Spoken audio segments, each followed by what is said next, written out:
जमी वो आसमां को बदल देगी, जमी वो आसमां को बदल देगी, चांदनी रात मेहताब को बदल देगी, चांदनी रात मेहताब को बदल देगी। तुम किताबों से मोहब्बत करके तो देखो, तुम किताबों से मोहब्बत करके तो देखो, ये तुम्हारे हाथों के लकीरें बदल देगी, ये तुम्हारे हाथों के लकीरें बदल देगी। चलिए ये दोस्तों, मैं पप्पू कुमार आपके अपने YouTube चैनल आरकेटी क्लासेस में स्वागत करता हूं। और आज मैं सीबीएसई बोर्ड का क्लास 10th के लिए मैथ का सैंपल पेपर लेके आया हूं, सैंपल पेपर का सॉल्यूशन लेके आया हूं। तो बने रहिए, जमे रहिए, डटे रहिए आरकेटी क्लासेस के साथ। अधिक से अधिक प्रैक्टिस कीजिए, अधिक से अधिक प्रॉब्लम सॉल्व कीजिए और आगे बढ़िए, बढ़ना तो है ही। आज का सेशन जो है सॉल्यूशन है, सैंपल पेपर का सॉल्यूशन है, तो सॉल्यूशन का ही बात चलेगा। सॉल्यूशन बीच बीच में आप लोगों को इंटरेस्ट लाने के लिए बीच बीच में कुछ हंसी मजाक चलते रहेगा, वो अलग चैप्टर है। लेकिन अधिक से अधिक प्रॉब्लम को सॉल्व करना है, प्रैक्टिस करना है, ताकि आपको एग्जाम में समय बचे। एग्जाम में आप लोग एग्जाम क्वेश्चन पेपर पढ़ो तो पैनिक नहीं होना है। और सबसे पहले 3.5 घंटे का एग्जाम होता है, आई थिंक। तो 3.5 घंटे का इसमें जो है ना क्वेश्चन पढ़ने के लिए भी आप लोगों को टाइम दिया जाता है। और टोटल क्वेश्चंस जो होते हैं 25-26 होते हैं, जिसमें हमारे को इस टोटल क्वेश्चंस में कुछ ऑप्शन भी दिए जाते हैं। ऑप्शन मतलब कि 26-25 जो भी है वो तो कंप्लीट करना ही है, लेकिन उसमें इंटरनल ऑप्शन दिया जाता है और कोई दिया जाता है। जैसे मान लो 21, जिसमें और नहीं है, 22 में 2 क्वेश्चंस है और है, एक या तो ये करो, नहीं तो एक और ट्रायंगल पे दिया। लेकिन ये दोनों सेम ग्रुप के ही होते हैं। सेम ग्रुप के कहने का मतलब, अगर ये बेसिक प्रोपोर्शनैलिटी थ्योरम या थेल्स थ्योरम से है तो थेल्स थ्योरम का ही होगा, दूसरा टाइप का क्वेश्चन होगा, लेकिन होगा एक ही ग्रुप के क्वेश्चंस होंगे। तो आज का सेशन स्टार्ट करते हैं। सेक्शन बी का ये है, और सेक्शन बी का ईच क्वेश्चंस जो है 2 मार्क्स के होते हैं।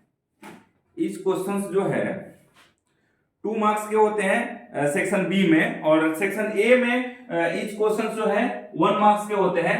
तो सेक्शन ए जो है एमसीक्यू क्वेश्चन है, मल्टीपल चॉइस क्वेश्चन है, और ये जो है शॉर्ट आंसर टाइप क्वेश्चंस होते हैं। तो इसका सॉल्यूशन हमारे को बनाने पड़ेंगे, लिखने पड़ेंगे। लेकिन एमसीक्यू में आपको टिक मार्क करने होते हैं, उसमें कुछ अधिक ये नहीं करना है, लेकिन उसको कैलकुलेशन तो करना पड़ेगा। कैलकुलेशन करने के बाद में ही आंसर आप ला सकते हैं। तो चलिए देखते हैं। सबसे पहला जो क्वेश्चन दिया है, find whether the following pair of linear equations is consistent और इनकंसिस्टेंट। अब ये बोल रहा है क्या, 2 पेयर ऑफ लीनियर इक्वेशन दे दिया और बोला जा रहा है क्या, ये आप बताओ कि ये कंसिस्टेंट है और इनकंसिस्टेंट है। तो सबसे पहले इसको कंसिस्टेंट और इनकंसिस्टेंट के लिए क्या करते हैं, सबसे पहले देखेंगे कंसिस्टेंट और इनकंसिस्टेंट के लिए हम क्या करते हैं, देखते हैं। सबसे पहले हमने ये दोनों इक्वेशन का जो है लिखेंगे यहां पे सॉल्यूशन। ठीक है, सॉल्यूशन है किसका है, 21 का है, तो 21 हमने लिख दिया, कोई नहीं। अब ये दोनों इक्वेशन हम लिख लेंगे यहां पे। सबसे पहले क्या लिखेंगे, 3x plus 2y equal to 8 and second one 6x minus 4y is equal to 9। अब इसमें से A1 इसमें अगर देखें तो कौन सा है हमारा, 3 है जी। B1 हमारा कौन सा है, कोफिशिएंट ऑफ y क्या है, 2 है, तो B1 क्या है, 2 है। एंड C1 क्या है हमारा, 8 है। क्लियर। सेम वे ऐसे ही यहां पे क्या करेंगे, A2 दूसरा इक्वेशन का, A2 क्या है, 6 है। B2 क्या है, -4 है। -4 होगा यहां पे, माइनस मैग्नीट्यूड के साथ ही निकल जाएगा, अपना वेरिएबल टर्म के साथ नहीं रहेगा, कांस्टेंट टर्म के साथ निकल जाएगा। एंड C2 क्या हो जाएगा, C2 इक्वल टू 9 हो जाएगा।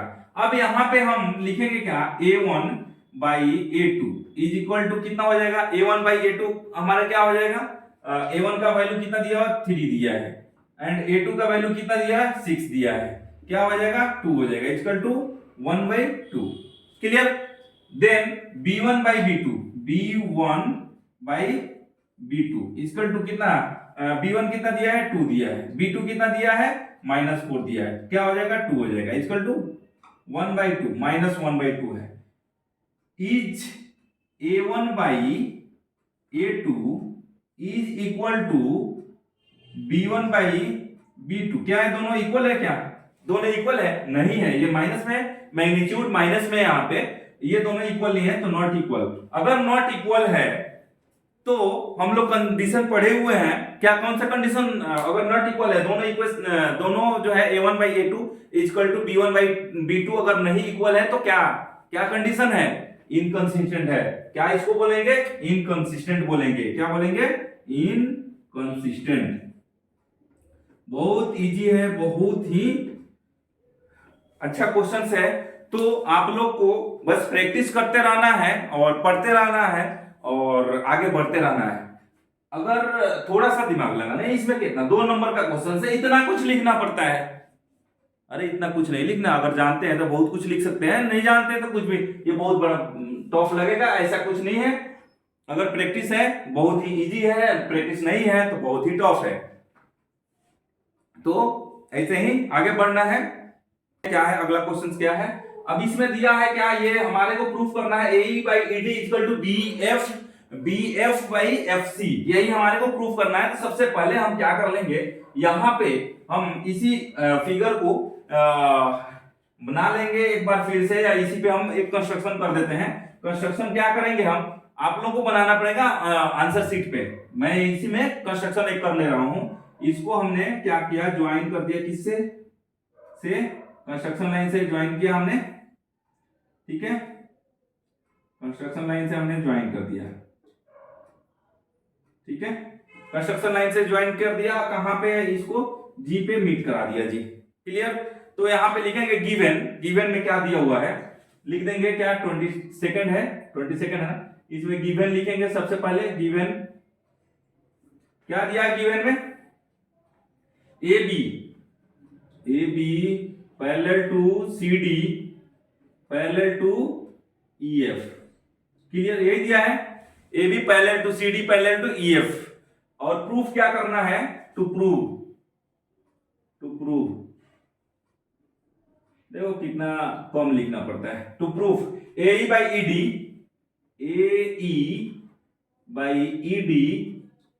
Is equal to BF by FC, यही हमारे को प्रूफ करना है, इतना हमारे को करना पड़ेगा। उससे पहले सबसे पहले हम लिख देंगे क्या, कंस्ट्रक्शन लिखेंगे। कंस्ट्रक्शन क्यों लिखेंगे, हमने इसमें कुछ छेड़छाड़ किया है, कंस्ट्रक्शन लिखेंगे हम, कंस्ट्रक्शन तो लिखना ही पड़ेगा, पढ़ने आया है तो पढ़ना ही पड़ेगा, कोई शॉर्टकट नहीं है, क्लियर। तो कंस्ट्रक्शन में क्या लिखेंगे, ज्वाइन BD, हमने क्या किया, ज्वाइन कर दिया किसको, join B and D, join BD intersect FE, intersect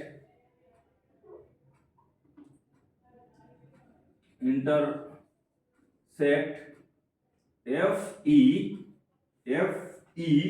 at point G, clear, यहां तक तो समझ में आया होगा। क्या हमने किया, ज्वाइन FE किया, जिसमें से ज्वाइन BD किया, जिसमें से FE को इंटरसेक्ट किया किस पॉइंट पे, G पॉइंट पे। अब हम क्या लिखेंगे, यहां पे लिखेंगे प्रूफ। अब यहां से स्टार्ट होता है खेल, क्या लिखेंगे, प्रूफ, क्लियर। प्रूफ हमने लिखा, अब इसमें प्रूफ में क्या करेंगे, in triangle ABD, in triangle ABD, कौन सा ट्रायंगल, ABD, इसमें क्या हम लिखेंगे, EG पैरेलल टू AB, लिखेंगे EG पैरेलल टू AB, कहां से, ये दिया हुआ है, गिवन में है, क्या दिया है, AB parallel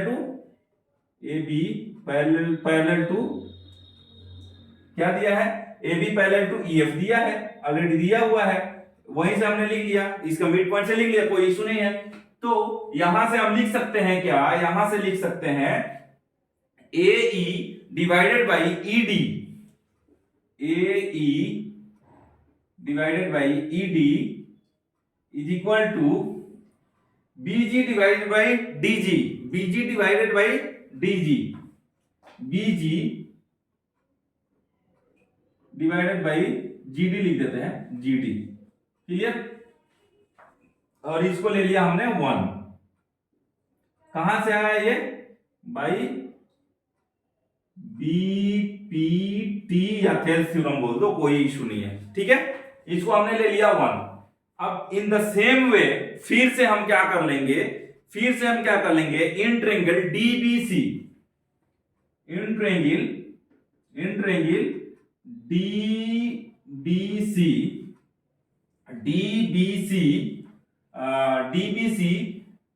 GF DBC GF parallel to CD, GF parallel to CD, कोई इशू, कोई परेशानी नहीं होनी चाहिए। GF parallel to CD। Clear? वैसे ही है, गिवन दिया हुआ था, क्या दिया हुआ था? गिवन दिया हुआ था EF पैरेलल टू CD दिया हुआ था, कोई दिक्कत नहीं है। तो यहां से फिर हम लिख देंगे क्या? यहां से लिखेंगे BF by FC, BF by FC is equal to BF by FC is equal to BG divided by DG या GD। क्लियर? ये क्या है हमारा? सेकंड है। ये कहां से आया? By BPT, basic proportionality theorem, इससे आया। अगर यहां से फिर हम बोल देंगे क्या? From one and two we get from 1 and 2, दोनों में हम क्या देख रहे हैं? दोनों में कुछ कॉमन दिख रहा है क्या? BG दोनों में कॉमन दिख रहा है, GD दोनों में कॉमन दिख रहा है। तो इसको इक्वेट कर सकते हैं क्या? जरूर कर सकते हैं, कोई दिक्कत नहीं, कोई परेशानी नहीं। तो यहां से हम लिख देंगे क्या? AE equal to AE divided by ED is equal to BF divided by FC। यही हमारे को प्रूफ करना था, लिख देंगे हेंस प्रूफ। कोई दिक्कत परेशानी हो तो बोलो आप लोग। मेरे हिसाब से तो कोई दिक्कत परेशानी नहीं होनी चाहिए, क्योंकि बहुत ही इजी वे में बताया गया है इसको। और अभी जो है हमारा सेकंड प्रॉब्लम भी सॉल्व हो गया। अब हम चलते हैं इसका और वाला प्रॉब्लम भी देख लेते हैं। हुआ है, 2 प्रॉब्लम है, 2 उसका 22 का और क्वेश्चंस में दिया था ये, और उसके बाद में 2 और प्रॉब्लम हमने लिख लिया। और ये दोनों प्रॉब्लम सॉल्व करने के बाद में आई थिंक उसके बाद में हमारा प्रॉब्लम नंबर हो जाएगा और 25। हाँ, इसके बाद में एक और प्रॉब्लम बचता है, वो भी और वाला है। ठीक है, चलिए। तो ये प्रॉब्लम दिया हुआ है। इस प्रॉब्लम को सॉल्व करने के लिए सबसे पहले हम क्या कर लेंगे? सबसे पहले हम करेंगे इसका, ये ट्रायंगल जो दिया हुआ है, इस ट्रायंगल का सबसे पहले हम लिख लेंगे जो भी गिवन डेटा है। गिवन डेटा लिखने के बाद में प्रूफ कर लेंगे। प्रूफ करने के लिए कोई अधिक बड़ा कुछ ये नहीं है। क्या लिखेंगे? सबसे पहले हम 22 का और लिखेंगे ना, 22 और है। इसमें क्या है? गिवन में क्या दिया हुआ है? क्या दिया हुआ है गिवन में? गिवन में दिया है AD equal to AD equal to 6 centimetre, DB equal to 9 centimetre and AE equal to कितना है? 8 centimetre. Clear? EC equal to कितना दिया है? 12 centimetre and triangle ADE equal to 48 degree, ये दिया है। और हमारे को फाइंड क्या करना है? टू फाइंड क्या फाइंड करना है हमारे को? Angle ABC। Clear? ABC equal to 1। तो सबसे पहले हम क्या लिखेंगे, प्रूफ लिखेंगे, प्रूफ लिखेंगे, क्या लिखेंगे, यहां पे हमारे को मालूम नहीं है कि ये जो है इसके पैरेलल है। अगर ये हमारे को मालूम होता तो इजी है, सबसे पहले क्या करते हैं, कॉरस्पॉन्डिंग एंगल से क्या होता है, ये भी इक्वल हो जाता था। लेकिन हमारे को मालूम है नहीं कि ये पैरेलल है भी या नहीं है, तो सबसे पहले हमारे को इसको पैरेलल प्रूफ करना पड़ेगा। पैरेलल प्रूफ कर दिए तो आराम से ही ये एंगल फाइंड आउट हो जाएगा। तो सबसे पहले हम क्या कर लेंगे, बीपीटी देखेंगे, बीपीटी से क्या होता है, AD this one, AD divided by DB is equal to, कितना दिया है, एडी का कितना वैल्यू दिया है, 9 दिया है, एंड डीबी का वैल्यू कितना दिया है, DB where is DB, sorry AD 6 है, डीबी 9 है, 6 है और 9 है, क्या हो जाएगा, ये 2 हो जाएगा, ये 3 हो जाएगा, क्या हो जाएगा 2/3। इसको ले लिया हमने 1, नो इशू, हमने ले लिया 1 इसको। उसके बाद में देखेंगे, सेकंड देखेंगे, AE divided by EC is equal to कितना है, AE का वैल्यू कितना दिया हुआ है, AE दिया होगा, हाँ 8 सेंटीमीटर डिवाइडेड बाई EC कितना दिया हुआ है, 12 सेंटीमीटर। तो ये हो जाएगा 2, ये हो जाएगा 3, क्या हो जाएगा 2/3, ये क्या है, सेकंड है। यहां से हम लिख देंगे क्या, from 1 and second we get, clear. क्या हो जाएगा, यहां से हम दोनों इक्वेट कर लेंगे, क्या हो जाएगा, AD divided by DB is equal to AE divided by EC। तो ये क्या हो जाएगा, देन लिख देंगे, then DE parallel to BC, कैसे, कहां से, तो बाई कन्वर्स ऑफ BPT, कहां से लिखेंगे, converse of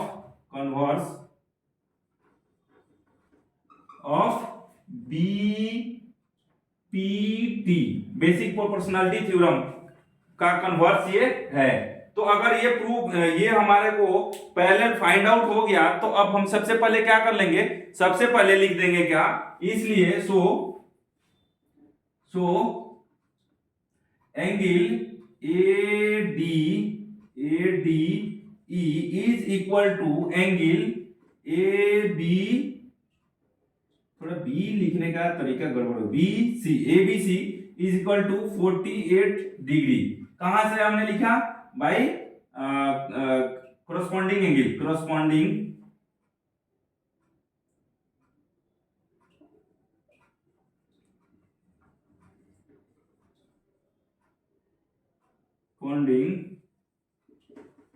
angles are equal,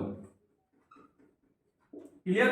corresponding angles are equal होता है, अगर हमारा पैरेलल अगर लाइन है उसमें ट्रांसवर्सल कट करता है तो वहां पे corresponding angles are equal होते हैं। हम लोग ये शुरू से पढ़ते हुए आ रहे हैं, क्लास 8 से पढ़ते हुए आ रहे हैं। तो यहां से हमारा ये प्रूफ हो गया, ये फाइंड आउट हो गया। अगला प्रॉब्लम जो है, अगला प्रॉब्लम की तरफ मूव करता हूं मैं। अगला प्रॉब्लम में क्या दिया हुआ है, अगला प्रॉब्लम बहुत ही इजी है, कुछ लेंथ ऑफ दिया है, the length of a tangent from a point A at a distance 5 cm from the center of the circle is 4 cm.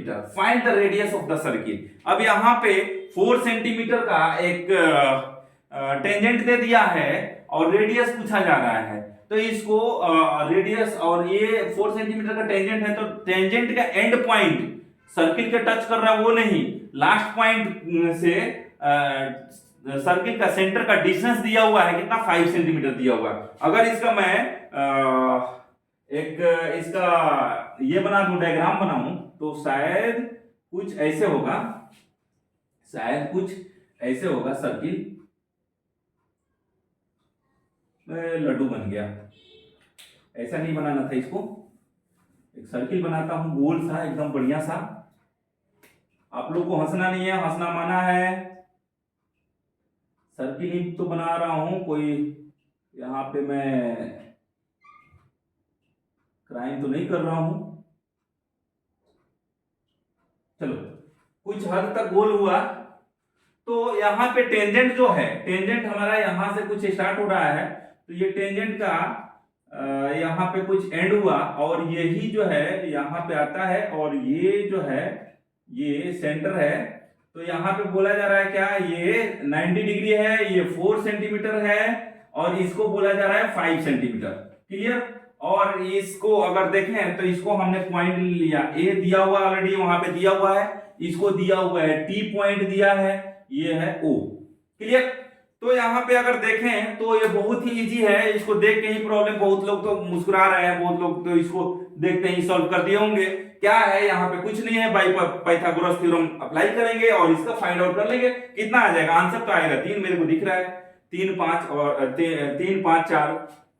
ये बहुत ही अधिक यूज करते हैं वो हमारे क्या बोलते हैं सिविल वाले जो मिस्त्री जो होते हैं, मेसन्स जो होते हैं, वो लोग यूज करते हैं, कारपेंटर भी यूज करते हैं, जहां पे उनको बुनियाद फिट करना होता है तो करते हैं। ये बहुत आगे की बात है। चलिए हम यहाँ पे इसका सॉल्यूशन लिखते हैं। क्या यहाँ पे देखेंगे, अगर लिखेंगे हम बाई पाइथागोरस थ्योरम, यहाँ पे एंगल कितना 90 डिग्री है, 90 डिग्री है, इन ट्रायंगल लिख देते हैं क्या, in triangle A O T angle O T A is equal to 90 degree.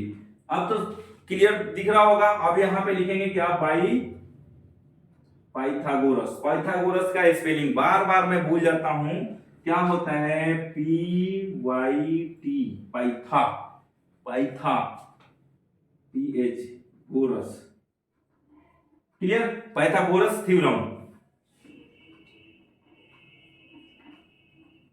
क्या, पाइथागोरस थ्योरम में अगर देखें तो क्या हमको क्या फाइंड करना है, ओ ए फाइंड करना है। क्या ओ ए फाइंड करना है, क्या नहीं करना है, ओ ए का ऑलरेडी वैल्यू दिया हुआ है। तो यहां पे लिखेंगे क्या, ओ ए, ये हमारा हाइपोटेन्यूज हो गया, बेस हो गया और ये परपेंडिकुलर हो गया।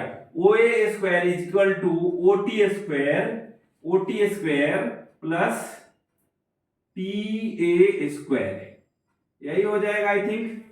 अब यहां से लिख देंगे ओ ए स्क्वायर का वैल्यू दिया हुआ है, ओ ए का कितना है 25 दिया हुआ, 25 नहीं हो गया यार, 5 दिया हुआ है, इसको हमने स्क्वायर कर लिया, इज इक्वल टू ओटी का वैल्यू मालूम नहीं है, ओटी तो ओटी है, स्क्वायर है, और टी ए का वैल्यू दिया है 4, स्क्वायर कर दिया।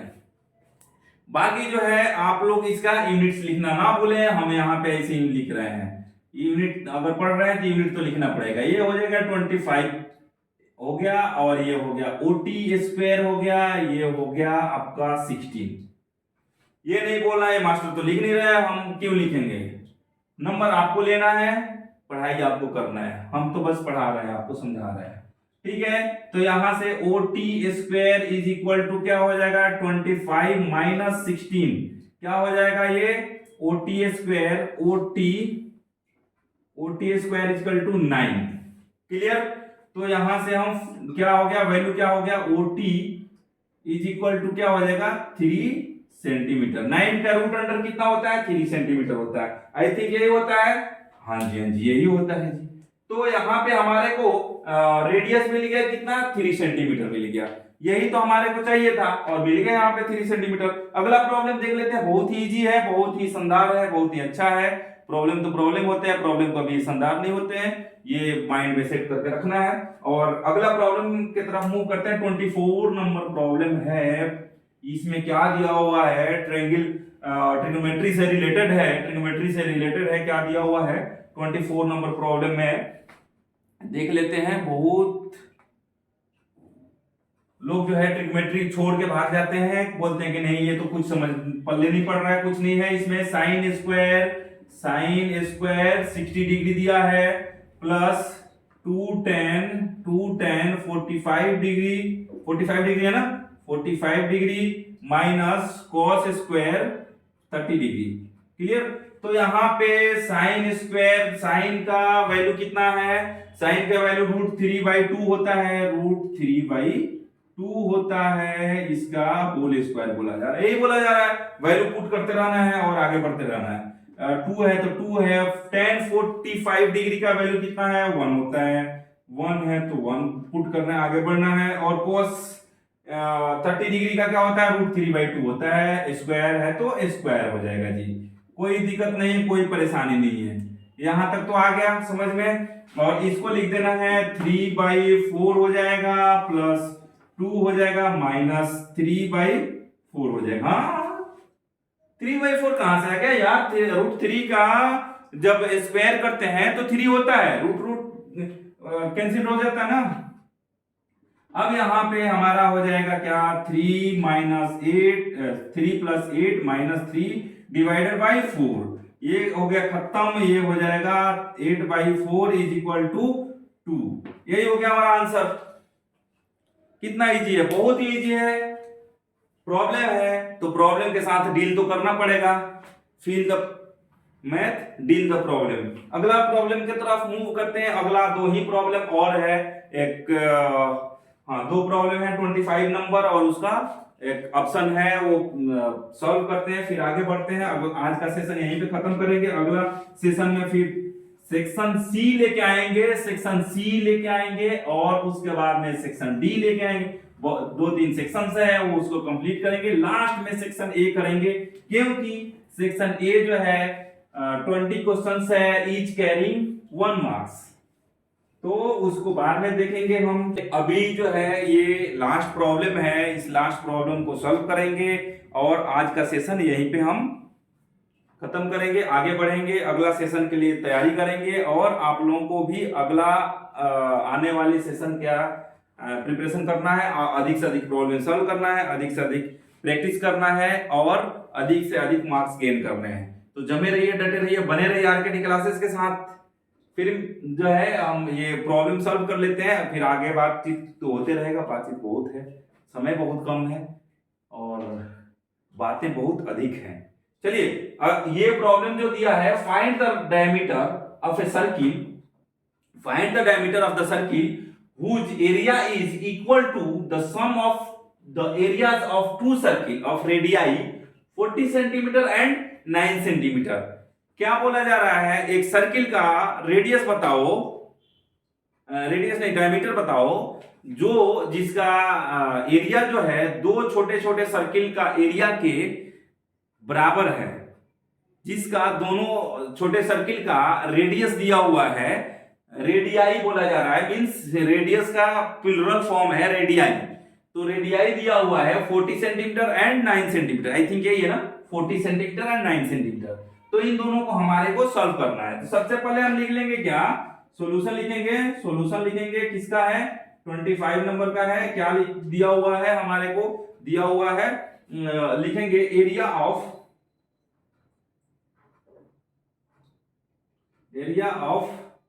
Circle is equal to sum of area of two circle. Clear.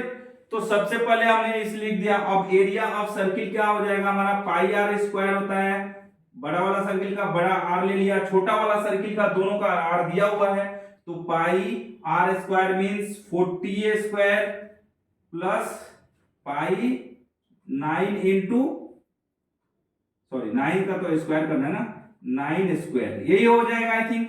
हाँ यही हो जाएगा। अब यहां से हम क्या कर लेंगे, यहां से हम कर देंगे, बहुत ही अच्छा काम करेंगे। हम हमेशा अच्छा काम करते हैं, बाकी आप लोगों को पसंद नहीं आए तो माफ करना। R square is equal to, यहां से पाई हमने कॉमन ले लिया, पाई कॉमन ले लिया तो क्या हो गया 40 स्क्वायर प्लस 9 स्क्वायर, यही हो जाएगा आई थिंक, यही हो जाएगा जी। हाँ जी हाँ जी यही हो जाएगा। ये पाई पाई कैंसिल आउट हो गया, और यहां से हो गया क्या R square is equal to कितना हो जाएगा ये 16, आई थिंक ये होगा 1600 हो गया प्लस 81 हो जाएगा, 81 हो जाएगा। Then R square is equal to कितना हो जाएगा 1681, and R is equal to कितना हो जाएगा, आर इज इक्वल टू कितना हो जाएगा 41 सेंटीमीटर। अब देखो इसका स्क्वायर निकालेंगे तो ये 41 सेंटीमीटर 41 आएगा, 41 सेंटीमीटर हो गया। देन डायमीटर क्या हो जाएगा, d इज इक्वल टू क्या हो जाएगा, या डायमीटर लिख देते हैं, बहुत सारे ऐसे मिल जाएंगे। d क्या है, diameter, diameter is equal to क्या हो जाएगा, 41 into 2 is equal to 82 centimetre. Clear, यही हमारे को फाइंड आउट करना था, हमने फाइंड आउट कर लिया, आगे बढ़ गया। और आप लोग भी आगे बढ़िए, बैठे नहीं रहना है, आगे बढ़ते रहना है और प्रैक्टिस करते रहना है, ठीक है। और में जो दिया हुआ है अगला प्रॉब्लम जो दिया है, upward of a circle of radius 10 centimetre subtends right angle at the centre, find the minor segment of circle. तो सर्किल का ऐसा, आई थिंक ऐसा ही कुछ हुआ होगा, ये सर्किल है, यहाँ पे ऐसा कुछ हुआ होगा और यहाँ पे हमारे को 90 डिग्री फॉर्म कर रहा है और ये जो है रेडियस 10 सेंटीमीटर है, ये भी 10 सेंटीमीटर है, तो ये भी 10 सेंटीमीटर होगा, कोई दिक्कत नहीं है। अब जो है यहाँ पे पूछा जा रहा है क्या, अब इसका यहाँ पे ये भी कहा जा रहा है क्या कि इसका माइनर सेगमेंट का एरिया निकाला, माइनर सेगमेंट का एरिया चाहिए, तो कोई दिक्कत नहीं है, हम लोग जानते हैं। और कोई दिक्कत नहीं है, हम लोग जानते हैं, क्या जानते हैं, हम लोग जानते हैं इसका क्या हो जाएगा, area of minor segment, area of minor segment is equal to क्या हो जाएगा, theta divided by 360 into R, minus theta divided by 360 into R square, square होता है, हाँ, minus area of triangle, area of triangle. Clear. अब यहां पे बताओ एरिया ऑफ ट्रायंगल पूछा जा रहा था, एरिया ऑफ ट्रायंगल कौन सा है, ये इसी एरिया ऑफ ट्रायंगल को यहां से यहां तक तो हमें theta divided by 360 into R square कर दिए, तो यहां टोटल एरिया आ जाएगा ना, ये टोटल आ जाएगा, टोटल एरिया आ जाएगा, इसमें से हम ट्रायंगल माइनस कर लेंगे, तो इतना ही हमारे को चाहिए ना, यही एरिया हमारे को चाहिए, तो मिल जाएगा जी।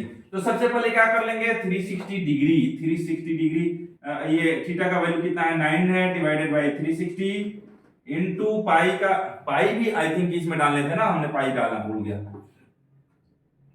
पाई, तो पाई का वैल्यू ऑलरेडी दिया हुआ है कितना, 3.14 into R square means R कितना दिया है, 10 इंटू 10 माइनस 1/2, ट्रायंगल का एरिया क्या होता है, half into base into altitude, तो हाफ हो गया, बेस क्या है 10 है, अल्टीट्यूड क्या है 10 है, कोई दिक्कत परेशानी नहीं होनी चाहिए, नहीं होगा जी, नहीं होगा।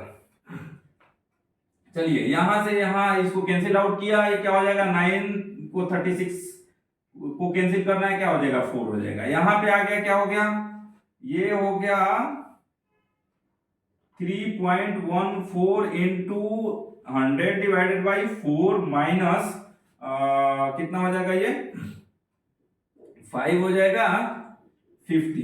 क्लियर, दिक्कत नहीं है, कोई दिक्कत नहीं है जी। अब यहां पे आ गया कितना, इसको अगर सॉल्व करें तो हो जाएगा 314 डिवाइडेड बाई 4 माइनस 50। क्लियर, यहां तक तो समझ में आया, कोई दिक्कत नहीं है। अब इसी को अगर हम देखें तो 314 माइनस 200, अब ये कोई नहीं बोल रहा है कि भाई ये 200 कहां से आया, 200 नहीं आया समझ में तो पूछो, बता दूंगा। 204 इंटू 50 कितना होता है, 200 होता है ना।